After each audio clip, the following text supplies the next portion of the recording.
2019년 9월이었죠. 베이징 샤오미 캠퍼스 농구장에서 신제품 발표회 있었는데 거기서 공개된 미믹스 알파 기억나시나요? 앞뒤 옆면이 다 스크린인 그 서라운드 스크린의 카메라는 1억 화소. 이야, 정말 미래에서 온 기기 같다는 생각했었거든요. 이런 놀라운 혁신들, 과연 그 시작은 어디였을까요? 안녕하세요, 청취자 여러분. 오늘 저희는 파나에타오의 저서 10에서 무한으로 이 책을 통해서 샤오미라는 기업이 걸어온 첫 10년의 여정을 한번 깊이 있게 들여다보려고 합니다. 보내주신 자료를 바탕으로 작은 스타트업이 어떻게 이렇게 세계적인 기업으로 클 수 있었는지 그 핵심 전략이랑 또 재미있는 뒷이야기들을 좀 파헤쳐보려고 하는데요. 이번 탐구 어떤 목표를 가지고 진행될까요? 네, 이게 단순히 성공 연대기를 쭉 훑는 건 아니고요. 샤오미 성장의 진짜 동력이 뭘까? 그러니까 그들의 핵심 전략, 또 위기를 어떻게 극복했는지, 그리고 그들만의 독특한 사용자 중심 문화나 생태계 구축 방식, 이런 것들의 본질을 좀 이해해보는 데 초점을 맞추려고 합니다. 왜 그런 선택들을 했고 그게 어떤 의미가 있었는지 좀 깊이 있게 파고 들어보는 거죠. 기술 기업 성장에 관심 많으신 분들, 특히 샤오미 성공 스토리가 궁금하셨던 청취자분들이라면 오늘 저희 이야기가 그 궁금증을 좀 풀어드릴 수 있을 것 같습니다. 샤오미 여정 속에서 여러분께는 어떤 부분이 가장 흥미롭게 다가올지 한번 같이 따라가 보시죠. 이야기 시작은 역시 레이준이라는 인물부터 해야겠죠. 네, 샤오미 하면 역시 창업자 레이준을 빼놓을 수가 없죠. 이분이 이미 킹소프트라는 소프트웨어 회사로 크게 성공한 분이었잖아요. 맞습니다. 성공한 기업가였고 또 엔젤 투자자로도 활동하면서 새로운 기회를 계속 찾고 있었죠. 근데 의외로 스티브 잡스 그리고 애플 초기 창업 이야기에서 영감을 많이 받았다고 하더라고요. 특히 그 애플 원 컴퓨터 팔려고 직접 발로 뛰었던 그런 모습에서요. 네, 그 이야기가 흥미롭죠. 그리고 레이준은 이미 그 당시에 모바일 인터넷 시대의 거대한 파도를 예감하고 있었어요. 그냥 예감만 한 게 아니라면서요? 그렇죠. 레이준의 통찰력이 진짜 빛나는 지정인데요. 2007년에 아이폰 나오고 또 안드로이드 동맹 같은 거 등장하는 걸 보면서 이게 단순히 모바일이 뜬다 이 정도가 아니라 하드웨어, 소프트웨어, 그리고 인터넷 서비스를 하나로 묶는 본인이 이걸 트라이애슬론, 그러니까 철인 3종 경기의 모델이라고 불렀는데 아주 구체적인 사업 모델을 구상한 거예요. 트라이애슬론 모델. 재밌네요. 네, 이게 그냥 시류에 편승한 게 아니고 시대적인 기회를 딱 포착해서 자기만의 전략을 세운 거죠. 뭐랄까, 말콤 글래드웰이 아웃라이어에서 얘기한 것처럼 딱 적절한 시기 60년대 말에서 70년대 초에 태어나서 PC혁명, 인터넷 혁명을 직접 겪으면서 쌓인 경험과 통찰력, 이런 게 있었기에 가능했던 비전이라고 봅니다. 그 비전의 가치를 제일 먼저 알아본 사람이 모닝사이드 벤처스 류친이었군요. 네, 맞아요. 레이진 설명을 듣고 와, 이건 100억 달러짜리 기회다 이렇게 판단하고 바로 500만 달러 투자를 결정했죠. 이게 샤오미 신화의 진짜 첫 씨앗, 자금이 된 거고요. 하지만 비전만 좋다고 다 되는 건 아니잖아요. 이걸 실제로 구현할 드림팀이 필요했을 텐데요. 바로 그겁니다. 레이즈는 이 트라이애슬론 모델을 실현하려고 각 분야 최고 전문가들을 영입했어요. 구글 차이나 출신으로 안드로이드 전문가인 림빈, 모토롤라에서 하드웨어 개발을 이끌었던 조광핑. 그 하드웨어 쪽. 네, 그리고 MS나 구글 출신의 뛰어난 엔지니어들, UI, UX 전문가 리완창, 또 산업 디자인 전문가 류덕까지. 이게 그냥 이름값 있는 사람들을 모아놓은 게 아니라요. 하드웨어, 소프트웨어, 인터넷 서비스, 이 세 개의 축을 완벽하게 구현할 수 있는 서로 보완적인 역량을 가진 팀을 아주 전략적으로 구축한 겁니다. 이게 샤오미 초기 성공의 핵심 기반 중 하나였다고 봐야죠. 예를 들면 조우광핀 같은 하드웨어 베테랑을 영입한 건 당시로선 정말 파격적이었겠네요. 그럼요. 쉽지 않았을 겁니다. 그렇게 모인 사람들이 샤오미라는 이름 아래에 뭉쳤는데 이게 작은 쌀이란 뜻이잖아요.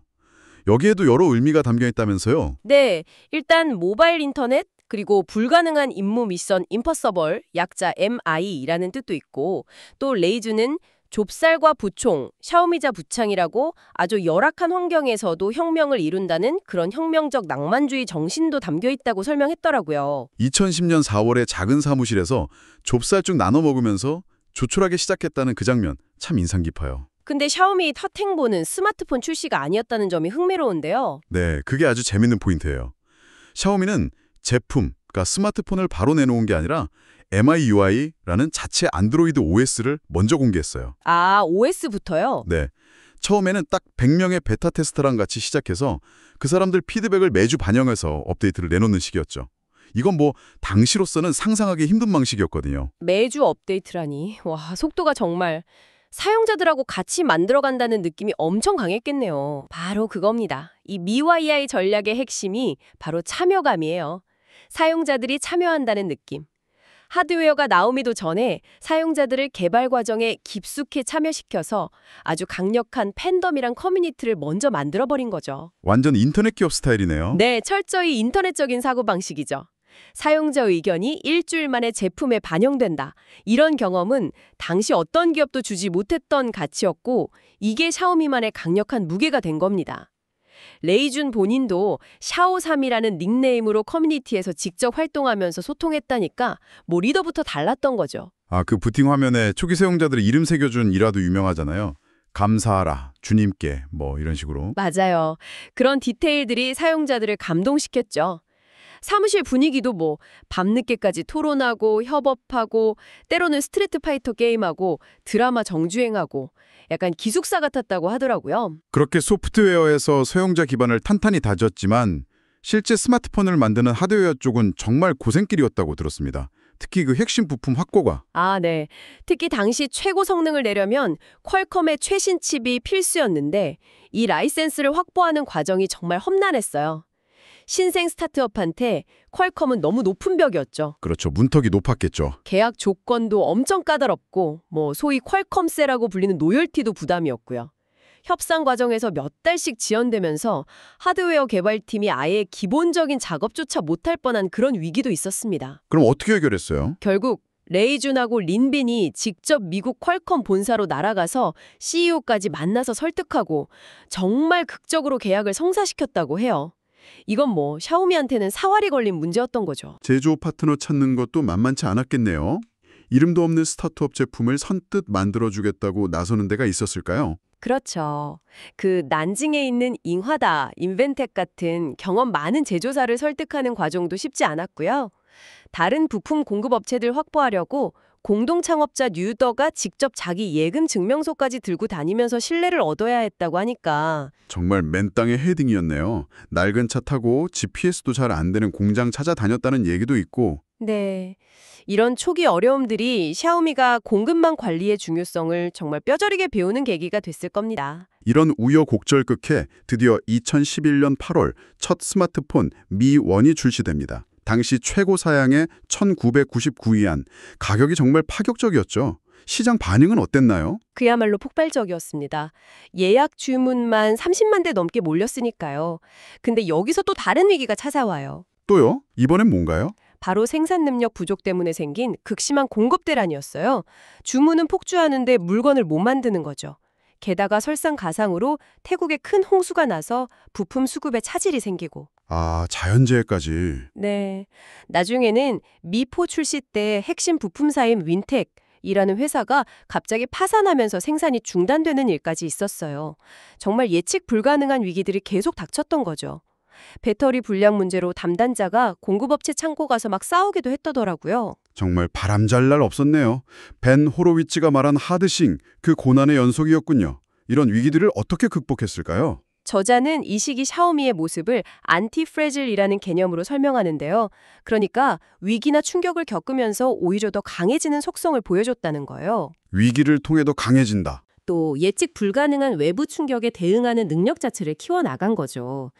물론 그 과정은 정말 뼈아픈 고난이었겠지만 이 경험이 샤오미를 더 단단하게 만들었다고 봅니다. 이런 위기 속에서도 사용자들의 응원이 큰 힘이 되었다는 일화도 있던데요. 리완창 부사장이 스트레스 때문에 차 세우고 넋 놓고 있는데 네. 그 초기 사용자 중 레오라는 분이 직접 제작한 응원 영상을 보내왔다고 하죠. 전국 사용자들의 응원 메시지가 담긴 영상을 보고 리완창 부사장이 눈물을 흘렸다는 이야기는 정말 샤오미와 사용자 간의 그 특별한 유대감을 보여주는 상징적인 장면 같아요. 자, 이제 샤오미 모델의 또 다른 중요한 축이죠. 사업 확장 이야기로 넘어가 볼까요? 자체 온라인 쇼핑몰 미.com 또 빼놓을 수 없겠네요. 그렇죠. 미.com은 중간 유통 단계를 완전히 없애고 소비자에게 직접 판매하는 방식이잖아요.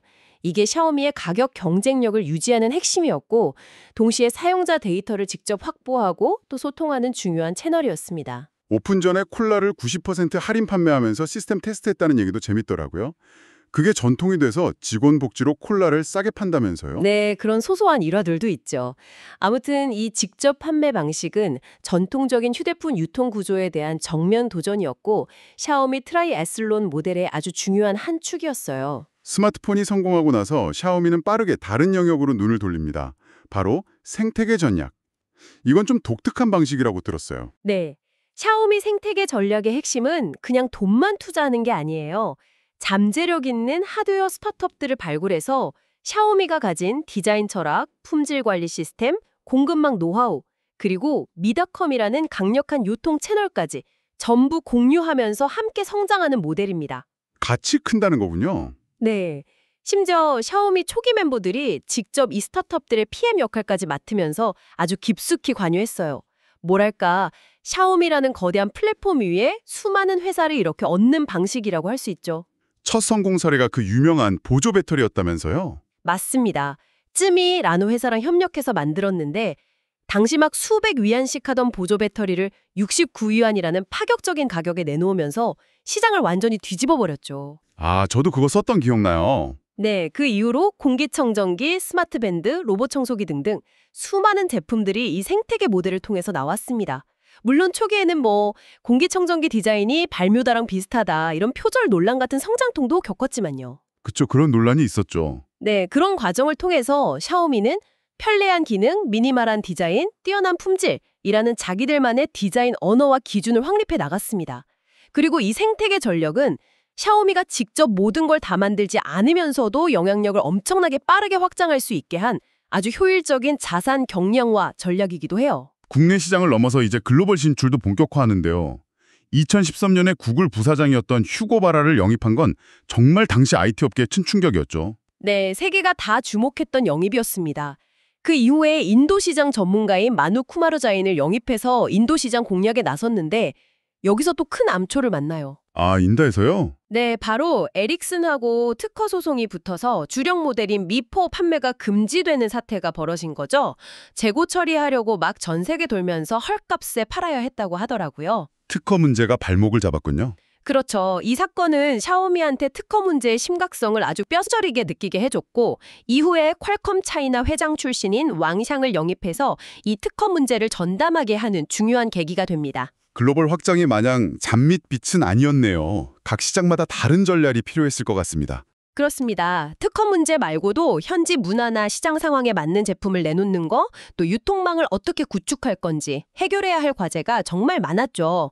온라인 중심이었던 판매 방식도 인도 같은 시장에서는 오프라인 매장이랑 같이 가야 했고요. 휴고바라가 중국어 배우기 시작했다는 일화처럼 현지화에 대한 노력도 필수적이었습니다. 그런데 잘 나가는 것 같던 2015년, 2016년 이 무렵에 샤오미가 또 한 번 큰 위기를 맞았다고 책에 나오던데요. 왜 그랬을까요? 네, 겉으로 보기에는 계속 성장하는 것처럼 보였지만 내부적으로는 문제가 꽤 쌓이고 있었어요. 미4 공급 부족 사태가 계속됐고 야심차게 내놓은 고급형 모델 미노트는 실패했죠. 스냅드래곤 810 발열 이슈도 좀 있었고요. 아, 미노트 기억납니다. 네. 거기다 화웨이, 오포, 비보 같은 중국 내 경쟁사들이 엄청나게 치고 올라왔고 MIUI에 광고가 너무 많다는 사용자 불만도 터져나왔어요. 그리고 무엇보다 급격한 성장을 조직과 시스템이 따라가지 못했던 거죠. 특히 공급망 관리가 완전 주먹구구식이었다고 해요. 정보 시스템도 제대로 없었고. 총체적 난국이었네요. 가성비 이미지가 좀 싸구려 이미지로 굳어지는 문제도 있었을 것 같고요. 정확합니다. 브랜드 가치를 어떻게 높일 것인가. 이게 아주 큰 숙제로 떠올랐죠. 이 위기는 그럼 어떻게 돌파했나요? 결국 레이준이 직접 나섰습니다. 휴대폰 부문하고 공급망 관리를 본인이 직접 챙기면서 대대적인 조직 개편과 개혁을 단행했죠. 아까 말씀드린 생태계 회사 쯔미를 성공시킨 장펑을 아예 공급망 책임자로 영입하는 등 내부 시스템을 정비하면서 위기 극복에 정말 총력을 기울였습니다. 그리고 바로 이 힘든 시기에 샤오미는 다시 한번 세상을 놀라게 하죠. 바로 미믹스의 등장입니다. 네, 2016년에 공개된 미믹스는 정말 충격 그 자체였죠. 세계 최초로 베젤을 거의 없앤 풀스크린 디자인을 선보이면서 스마트폰 디자인의 새로운 시대를 열었다고 평가받잖아요. 맞아요. 그때 정말 센세이션이었어요. 이게 당장의 판매량이나 수익성을 고려한 제품이라기보다는 기술 혁신 그 자체에 집중하자는 레이준의 결단이 있었기에 가능했던 거고요. 프랑스 디자이너 필립 스탁과의 협업도 화제였죠. 타임지 같은 해외 언론에서도 극찬했었고요. 네, 미믹스는 샤오미의 기술력과 디자인 역량을 전 세계에 확실하게 보여줬고 가성비 이미지를 넘어서 혁신 기업으로서의 가능성을 증명한 아주 결정적인 전환점이 되었습니다.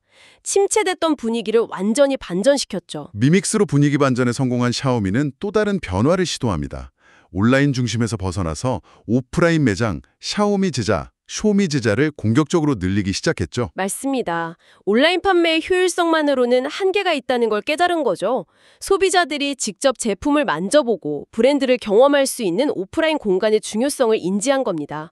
처음에는 AS 센터에서 시작했는데 이걸 코스트코 모델처럼 잘 엄선된 제품들을 합리적인 가격에 제공하는 체험형 매장으로 발전시켰어요. 아, 코스트코 모델에서 영감을 받았군요. 네, 레이준이 직접 언급했죠. 애플 스토어 디자인에 참여했던 팀 코베 같은 전문가를 영입해서 매장 디자인에도 엄청 공을 들였고요. 선전 플래그십 스토어 보면 통유리 벽에 시멘트 진열대 놓고 굉장히 인상적이죠. 온라인의 효율성과 오프라인의 체험을 결합한 신유통, 뉴 리테일 전략의 핵심이었네요. 그렇죠. 그리고 샤오미는 이미 다양한 생태계 제품 라인업이 있었기 때문에 이런 오프라인 매장을 더 매력적으로 구성할 수 있는 강점도 있었습니다. 브랜드 전략에도 큰 변화가 있었죠. 홍미를 아예 분류했잖아요. 네, 2019년에 가성비 라인업이었던 홍미를 독립 브랜드로 분리했습니다. 루에이빙이라는 걸출한 인물을 총괄로 영입해서요. 이건 샤오미 본 브랜드는 이제 기술 혁신이나 프리미엄 시장에 더 집중하고 홍미는 극강의 가성비로 시장 점유율을 확실하게 지키는 일종의 역할 분담을 한 거죠. 투트랙 전략이네요. 네, 각 타겟 고객층에 더 명확하게 다가가기 위한 전략적 결정이었습니다. 가격 제약에서 벗어나서 샤오미 브랜드 자체를 좀 더 업그레이드 하려는 의도도 있었고요. 그리고 5G 시대가 오면서 AIoT라는 새로운 비전을 전면에 내세웁니다. 인공지능 AI와 사물 인터넷 IoT의 결합. 샤오미에게는 어떤 의미였을까요? 이건 샤오미에게 정말 엄청난 기회였어요. 왜냐하면 이미 방대한 IoT 생태계를 구축해 놓았잖아요. 아, 그렇죠. 이미 깔아놓은 판이 있었네요. 네, 스마트폰을 중심으로 집안의 모든 기기들, TV, 공기청정기, 조명, 로봇 청소기 이런 것들을 인공지능으로 다 연결하고 제어한다. 이게 샤오미가 그리는 큰 그림이었고 자체 AI 스피커 샤오 아이를 출시하고 플랫폼을 개방하고 또 데니얼 포비 같은 글로벌 AI 인재들을 영입하면서 이 비전을 구체화하고 있습니다. 이 스마트홈 플랫폼이 샤오미의 강력한 미래 성장 동력이 될 거라고 봐요. 마지막으로 2020년 초였죠. 코로나19 팬데믹이라는 정말 어려운 상황에서 미10 출시를 강행했던 결정도 아주 인상적이었습니다. 네, 맞아요. 전 세계가 거의 멈춰섰던 그 시기에 사상 최초로 100% 온라인 라이브 발표회라는 새로운 방식으로 프리미엄 스마트폰 미10을 성공적으로 출시했죠. 초기에는 우려도 많았는데 결과적으로는 폭발적인 판매를 기록했고요. 정말 대단하네요. 위기 속에서 기회를 찾은 거네요. 네, 이건 샤오미의 위기 대응 능력과 과감한 실행력, 그리고 그 안티프레질한 면모를 다시 한번 보여준 사례라고 할 수 있습니다. 동시에 미10의 성공은 샤오미 브랜드가 이제 성공적으로 프리미엄 시장에 안착했다는 걸 보여주는 결과이기도 했고요. 오늘 저희는 10에서 무한으로라는 이 책을 통해서 샤오미의 정말 숨가쁘고 역동적이었던 첫 10년을 함께 돌아봤습니다. 레이준이라는 리더의 비전과 강력한 초기 팀, 사용자 중심이라는 독특한 철학, 수많은 위기를 극복해낸 저력, 그리고 누구도 상상하지 못했던 거대한 생태계 구축까지 정말 한편의 드라마 같았습니다. T 시대를 준비하는 등 끊임없이 진화하고 적응해온 과정이었습니다. 저자가 강조했던 그 안티프레질, 위기를 통해 더 강해지는 특성이라는 말이 이들의 지난 10년을 참 잘 설명해 주는 것 같습니다. 청취자 여러분은 샤오미의 이야기에서 어떤 점이 가장 인상 깊으셨나요? 스타트업의 성장 전략이나 위기 관리 방식, 혹은 완전히 새로운 시장을 만들어 나가는 과정 같은 것들이 여러분의 관심사와 연결되는 지점이 있었기를 바랍니다. 이 책은 샤오미가 MI10을 성공시키면서 새로운 10년을 막 시작하는 그 시점에서 끝을 맺습니다. 그들은 말씀하신 것처럼 하드웨어, 소프트웨어, 인터넷 서비스라는 삼위일체를 완성하고 정말 방대한 IoT 생태계까지 구축했죠.